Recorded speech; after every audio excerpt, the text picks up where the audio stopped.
नमस्कार विद्यार्थियों और मेरे प्रिय मित्रों, स्वागत है आप सभी का मेरे चैनल हिस्ट्री हम में।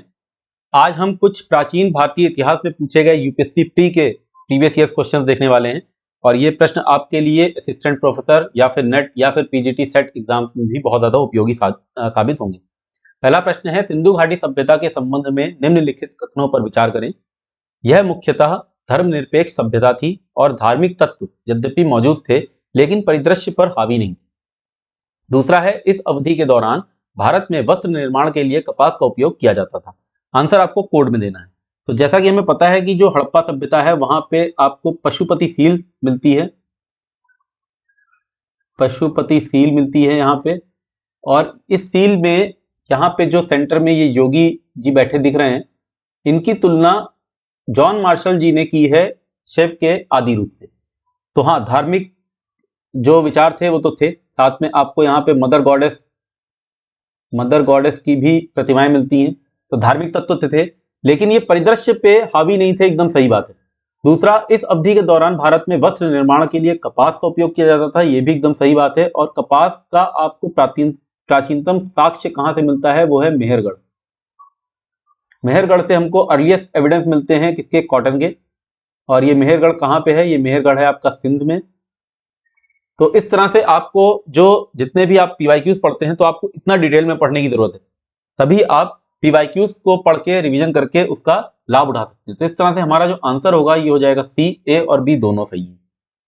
नेक्स्ट क्वेश्चन, निम्नलिखित में से कौन सी विशेषता सिंधु सभ्यता के लोगों की विशेषता है। उनके पास बड़े बड़े महल और मंदिर थे, वे पुरुष और स्त्री दोनों देवताओं की पूजा करते थे, वे युद्ध में घोड़े से चलने वाले रथों का प्रयोग करते थे।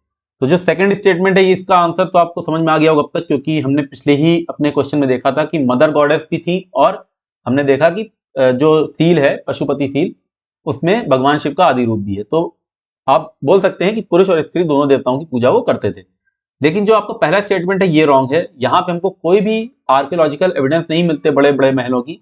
हमको आर्कियोलॉजिकल एविडेंस मिलते हैं, एक तो वहां पे हमको ग्रेट बाथ मिला है जिसका आपको पता होगा मोहनजोदड़ो में, और दूसरा हमको ग्रेनरीज मिलती हैं जो मिली हमको काफी जगह से, ग्रेनरीज हैं।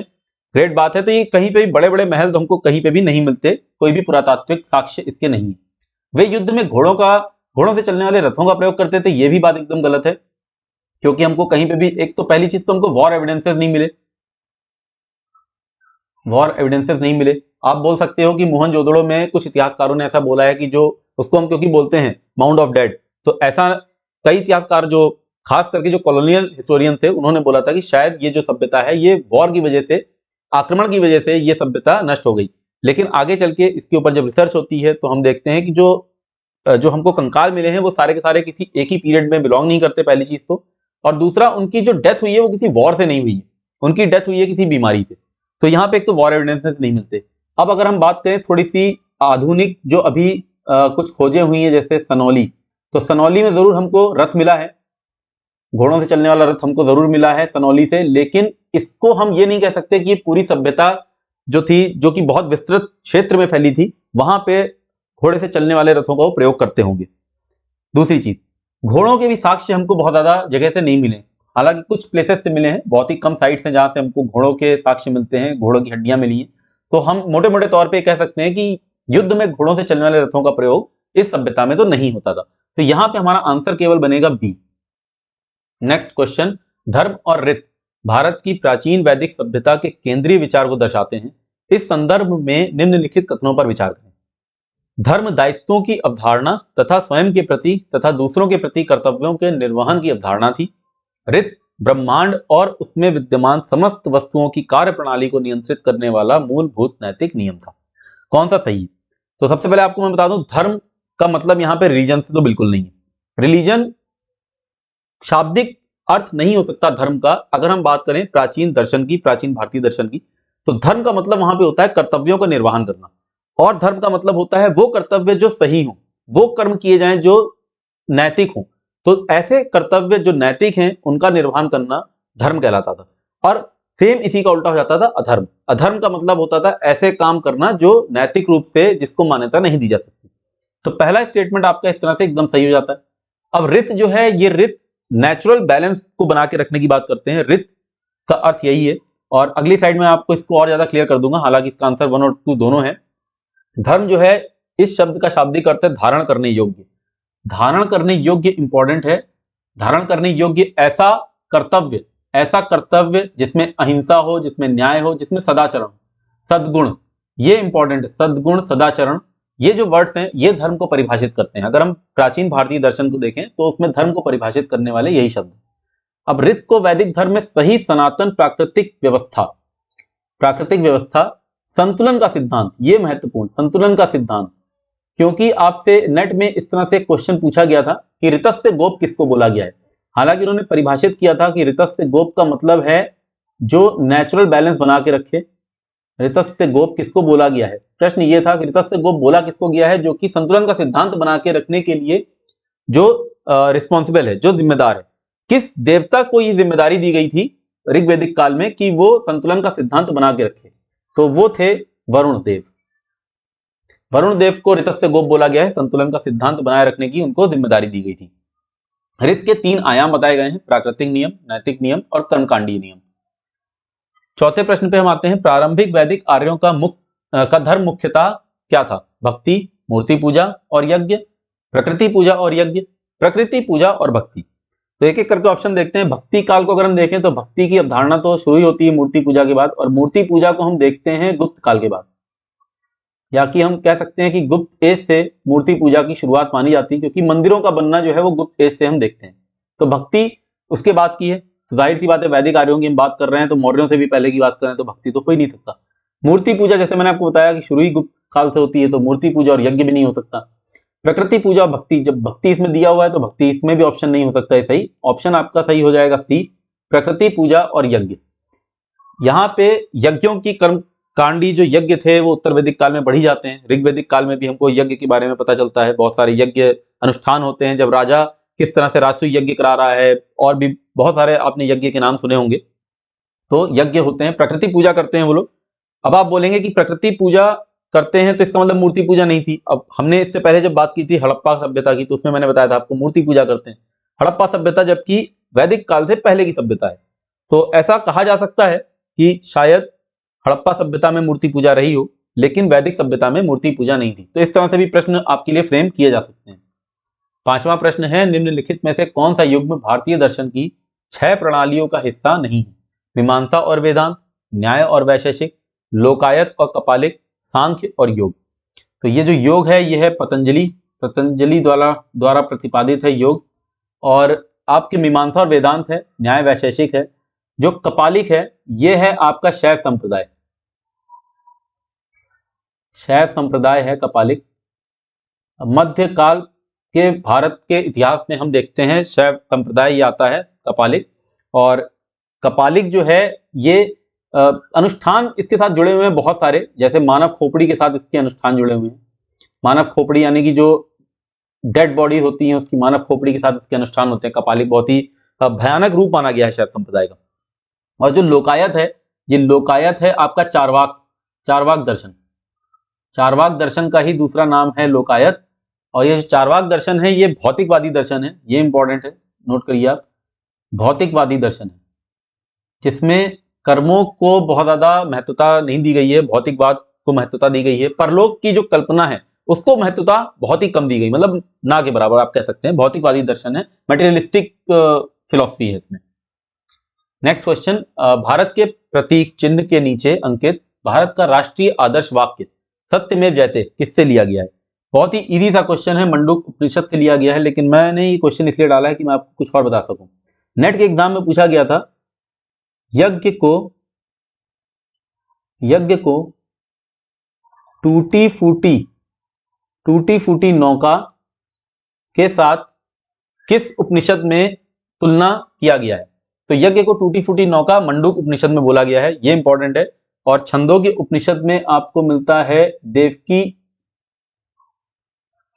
देवकी नंदन कृष्ण का उल्लेख आपको मिलता है छांदोग्य उपनिषद में। तो इस तरह से इंपॉर्टेंट हो जाते हैं। जब आप पीवाईक्यूज करें तो एक बार इन चीजों को रिवाइज करते रहें, जिससे कि दिमाग में बसती जाएंगी। 7वां प्रश्न है, शक संवत पर आधारित राष्ट्रीय कैलेंडर का चैत्र 1 365 दिनों के सामान्य वर्ष में ग्रेगोरियन कैलेंडर की निम्नलिखित में से किस तिथि से मेल खाता है? 22 मार्च या 21 मार्च, 15 मई या 16 मई, 31 मार्च या 30 मार्च, 21 अप्रैल या 20 अप्रैल। तो ये मेल खाता है चैत का महीना होता है मार्च का महीना, चैत का महीना होता है मार्च का महीना, और मार्च में ये आएगा आपका 22 मार्च या 21 मार्च। और आप मुझे कमेंट सेक्शन में बताइए कि ये जो शक संवत है इसको राष्ट्रीय कैलेंडर मतलब इसको किस सन में, किस ईयर में इसको अपनाया गया था, भारत की सरकार ने इसको शक संवत को किस ईयर में अपनाया था। और ये शक संवत जो है इसके बारे में आप मुझे थोड़ा सा बताइए कि किसने शुरू किया और इसकी शुरुआत कौन से साल से मानी जाती है, एडी ईस्वी में कौन से साल से मानी जाती है। प्राचीन भारत के इतिहास के संदर्भ में निम्नलिखित में से कौन सा बौद्ध धर्म और जैन धर्म दोनों में समान था या थे? पहला, तपस्या और भोग की अति से बचना। दूसरा, वेदों की प्रामाणिकता के प्रति उदासीनता। तीसरा, अनुष्ठानों की प्रभावकारिता का खंडन। तो इसमें से कौन से सही है ये आप बताना है हमको। पहली चीज आपको देखने में लग रहा होगा तपस्या और भोग की अति से बचना, तो ये जो तपस्या और भोग की अति से बचना ये केवल बुद्धिज्म में है, क्योंकि बुद्धिज्म में अगर आप पढ़ोगे तो उसमें मध्यम मार्ग की बात की गई है, बीच के मार्ग की बात की गई है, और कहीं पे भी अति की बात नहीं की गई। लेकिन अगर आप जैनिज्म में देखोगे तो वहां पे तपस्या की अति है, तपस्या की यहां तक कि इतनी अति है कि आपने सुना होगा कि संलेखना पद्धति से वो लोग अपना शरीर तक त्याग देते थे, यानी कि भूखे प्यासे रहते थे, तपस्या करते थे। तो भोग की अति नहीं है, भोग का उल्टा है, मतलब अभोग की अति आप कह सकते हैं, और तपस्या की तो अति है उसमें। तो जैनिज्म में अगर हम बात करें तपस्या की अति है, तो हमसे क्वेश्चन में क्योंकि दोनों के लिए पूछा गया है तो पहला जो स्टेटमेंट है तो रॉन्ग हो जाता है। उसके बाद वेदों की प्रामाणिकता के प्रति उदासीनता, ये एकदम सही है, और अनुष्ठानों की प्रभावकारिता का खंडन, ये भी सही है। दोनों ही धर्म ने यज्ञ के ऊपर और कर्मकांड के ऊपर, यज्ञ और कर्मकांड और जितने भी आपके वेद थे इनको प्रमाणिक नहीं माना है। तो ये दोनों ही धर्मों का जो उदय हुआ था वो हुआ ही इनके अगेंस्ट में था। जितने भी कर्मकांड हो रहे हैं या जो वैदिक साहित्य हैं या यज्ञ हैं, इनके अगेंस्ट में ही ये दोनों के दोनों धर्म आए थे। और इस तरह से आपका जो आंसर हो जाएगा ये हो जाएगा ऑप्शन नंबर बी, 2 और 3। 9वां प्रश्न, भगवान बुद्ध की छवि को कभी कभी हाथ की मुद्रा में दिखाया जाता है जिसे भूमि स्पर्श मुद्रा कहा जाता है, यह किसका प्रतीक है? बुद्ध द्वारा पृथ्वी को मार पर नजर रखने तथा मार को उनके ध्यान में विघ्न डालने से रोकने के लिए आह्वान करना, बुद्ध द्वारा मार के प्रलोभनों के बावजूद पृथ्वी को अपनी पवित्रता और शुद्धता का साक्षी बनाने का आह्वान देना, बुद्ध का अपने अनुयायियों को यह स्मरण दिलाना कि वे सभी पृथ्वी से उत्पन्न होते हैं और अंततः पृथ्वी में ही विलीन हो जाते हैं और इस प्रकार यह जीवन क्षणभंगुर है। या फिर चौथा ऑप्शन कह रहा है कि पहला और दूसरा दोनों सही है। तो पहले तो मैं आपको दिखा दूं कि भूमि स्पर्श मुद्रा होती क्या है। यहाँ पे आप देख रहे होंगे गौतम बुद्ध बैठे हुए हैं, ये गौतम बुद्ध हैं जिनका राइट हैंड आप देख रहे होंगे, ये राइट हैंड भूमि को टच कर रहा है, लेफ्ट हैंड गोद में रखा हुआ है। और यहाँ पे ऊपर जिस मार की हम बात कर रहे थे, ये यहाँ पे जो स्कल्पचर दिख रहे हैं आपको, ये वाले एकदम टॉप मोस्ट लेफ्ट कॉर्नर में जो स्कल्पचर दिख रहे हैं, ये मार, ऐसा बोला जाता था कि भगवान बुद्ध जब तपस्या कर रहे थे उस समय मार इनको अपनी तपस्या से अलग हटाने के लिए उनको तरह तरह के प्रलोभन दे रहा था, तरह तरह के डराने की कोशिश कर रहा था। फिर जब बुद्ध अपनी तपस्या में एकदम तटस्थ रहते हैं और बिल्कुल भी उसके प्रलोभनों में नहीं फंसते, तो आखिरी में मार पूछता है कि आप इतनी तपस्या कर रहे हैं, इसका कौन साक्षी है? तब उस समय भगवान बुद्ध पृथ्वी को टच करते हैं, पृथ्वी हिल जाती है और वो बताते हैं कि ये साक्षी है। तो इस तरह से जो हमारा ऑप्शन है ये तो हो जाएगा आंसर नंबर बी, कि मार जो जितने प्रलोभन दे रहा था उसके बावजूद पृथ्वी को अपनी वो पवित्रता और शुद्धता का साक्षी बनाते हैं, उसका ही वो आह्वान देते हैं। और इसके बारे में मैंने बहुत कुछ डाला हुआ है, मुद्राएं पूछी जाती हैं यूपीएससी के एग्जाम में। अगर आपने नितिन सिंघानिया की किताब पढ़ी होगी तो नितिन सिंघानिया सर की किताब में इन मुद्राओं के बारे में बहुत अच्छे से दिया हुआ है। तो ये जो भगवान बुद्ध की जो छवि है इसको कभी कभी हाथ की मुद्रा में दिखाया जाता है, जिसे भूमि स्पर्श मुद्रा कहते हैं। यह मुद्रा बुद्ध के ज्ञान प्राप्ति के क्षण का प्रतीक है।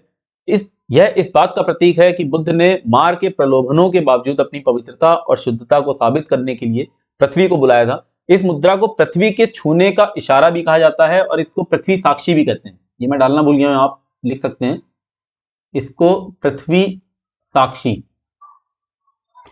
साक्षी मुद्रा भी कहा जाता है। और इसके अलावा 3 मुद्राएं बहुत इंपॉर्टेंट जो एग्जाम से पूछी जाती हैं, जैसे अभय मुद्रा, यह सम्मान, अभिवादन और कृतज्ञता का प्रतीक है।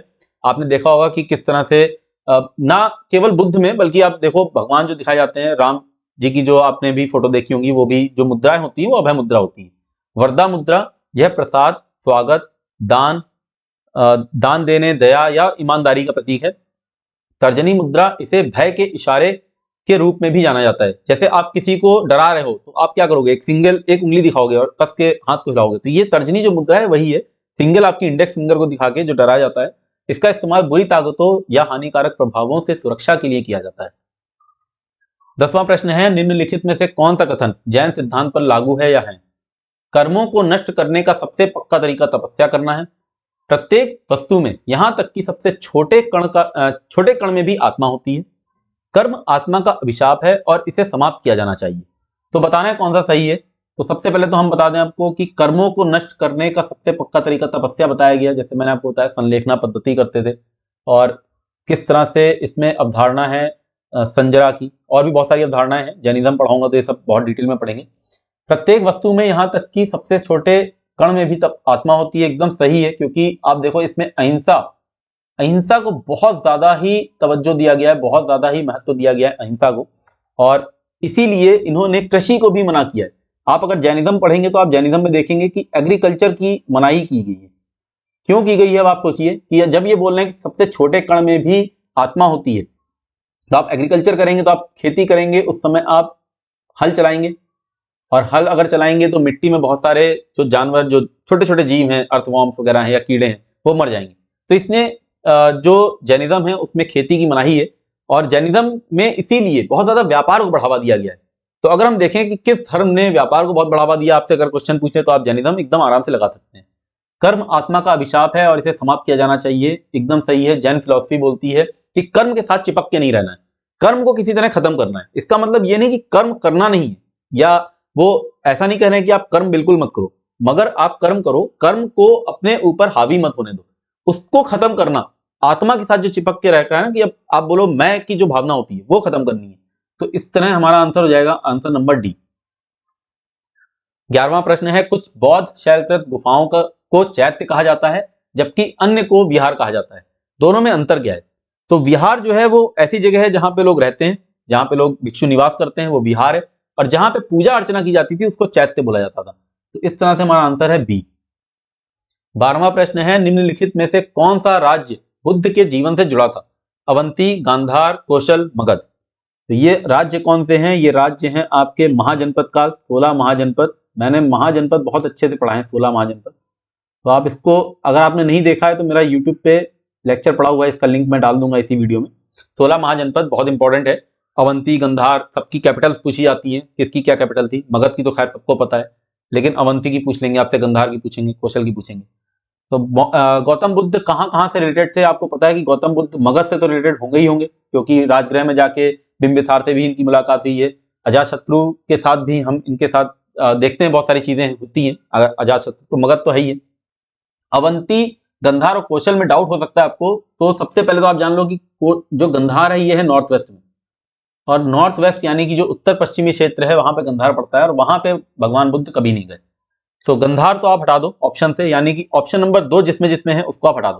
तो ऑप्शन नंबर 2 किसमें किसमें है हमारा? ऑप्शन नंबर 2 है हमारा 1 में, ये हट गया, 2 में ये हट गया। मैं आपको बता रहा हूं कि क्वेश्चन को हल कैसे किया जाता है। तो क्वेश्चन को हल करने का सबसे अच्छा तरीका यही है। दूसरा आप देखो, अवंती, कौशल और बच गया मगध, तो ये तीनों आपके आंसर हो जाएंगे। आंसर नंबर 4 इसका आंसर हो जाएगा। गंधार को हमने खाली एलिमिनेट किया है, इसको एलिमिनेशन मेथड बोलते हैं कभी कभी। 13th क्वेश्चन है, आज का आखिरी क्वेश्चन है ये। प्राचीन भारत के श्रेणियों, जिसको गिल्ड बोला जाता है इंग्लिश में, के संदर्भ में जिन्होंने देश की अर्थव्यवस्था में बहुत महत्वपूर्ण भूमिका निभाई थी, निम्नलिखित में से कौन सा कथन सही है? प्रत्येक गिल्ड राज्य के केंद्रीय प्राधिकरण के साथ पंजीकृत था और राजा उन पर मुख्य प्रशासनिक प्राधिकारी था। मजदूरी, कार्य के नियम, मानक और कीमतें गिल्ड द्वारा तय की जाती थी। तीसरा है, गिल्ड को अपने सदस्यों पर न्यायिक अधिकार भी थे। तो कौन सा सही है? तो ये जो गिल्ड का जो फॉर्मेशन हुआ था वो हुआ ही इसीलिए था कि आपके जितने भी नियम हैं उनको एक मान्यता प्राप्त हो, एक मानक बने, एक नॉर्मल, एक स्टैंडर्डाइजेशन हो जाए। स्टैंडर्डाइजेशन किया गया था। ऐसा नहीं है कि किसी में कुछ नियम चल रहे हैं, किसी में कुछ चल रहे हैं, किसी के ऊपर कुछ भी लग गया, ऐसा नहीं। तो कार्य के नियम बने, मानक जो है वो बनाए जाए, और कीमतें जो हैं वो गिल्ड तय करती थी। केंद्रीय प्राधिकरण के साथ पंजीकृत होते थे गिल्ड, और सही बात है, उन पर राजा जो है मुख्य प्राधिकारी था, प्रशासनिक प्राधिकारी था। और कई गिल्ड्स तो अपने कॉइन्स भी जारी करते थे, मतलब इतनी ज्यादा पावरफुल थे कि अपने कॉइन्स चलाते थे, अपने सिक्के चलाते थे। तो ये तीनों के तीनों स्टेटमेंट जो है, ये तीनों स्टेटमेंट सही हैं और ऑप्शन आपका हो जाएगा आंसर नंबर डी 1, 2 एंड 3।